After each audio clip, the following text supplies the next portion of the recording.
2023년 9월 8일 나를 돌아보는 기독교 명언 시간입니다. 하나님은 우리의 안락함보다 우리의 성품에 더 관심이 있으시다.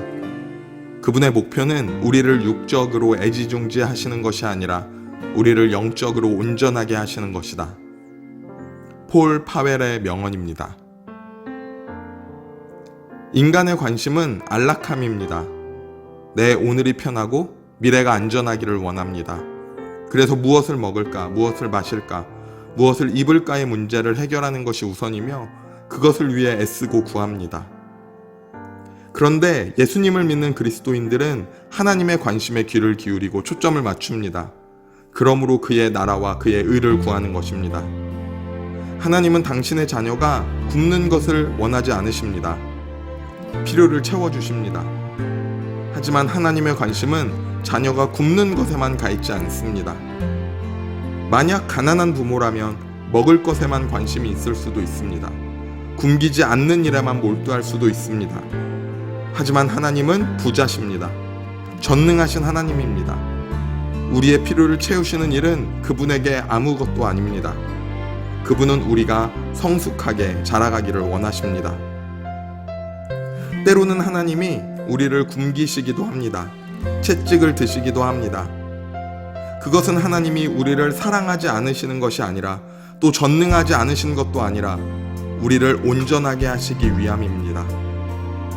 하나님은 우리의 안락함보다 우리의 성품에 더 관심이 있으시고 그분의 목표는 우리를 육적으로 애지중지하시는 것이 아니라 우리를 영적으로 온전하게 하시는 것입니다. 우리가 하나님의 관심에 초점을 맞춘다면 오늘의 고난과 어려움도 우리를 사랑하시는 하나님의 연단으로 느낄 수 있습니다. 그러므로 원망과 불평이 아니라 나를 단련하시는 하나님의 뜻을 알아가는 믿음의 태도로 반응할 수 있는 것입니다. 그 속에서도 더 단단하게, 더 성숙한 자로 정금같이 되어 나가기를 소원합니다.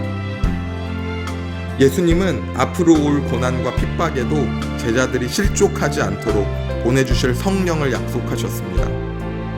우리도 역시 어려움 속에서 성령의 도우심으로 승리할 수 있습니다. 그런데 성령은 우리를 상황적으로 도우시는 것이 아니라 우리의 성품을 바꾸셔서 실족하지 않게 하시는 도우심입니다. 오직 성령의 열매는 사랑과 희락과 화평과 오래 참음과 자비와 양성과 충성과 온유와 절제라고 말하고 있습니다. 성령이 우리를 변화시키시는 것은 신비한 능력과 상황의 변화가 아니라 인격적인 변화입니다. 하나님은 나를 성령의 사람으로 만들어 가시되 나의 외적인 무엇이 변하는 것이 아니라 나의 성품을 바꾸십니다. 우리가 고난 중에도 성령의 도우심으로 예수님의 성품 담기를 원합니다. 히브리서 12장 10절 그들은 잠시 자기의 뜻대로 우리를 징계하였거니와 오직 하나님은 우리의 유익을 위하여 그의 거룩하심에 참여하게 하시느니라. 오늘도 나를 향한 하나님의 뜻을 발견하며 성숙한 태도로 살아가기를 소원합니다.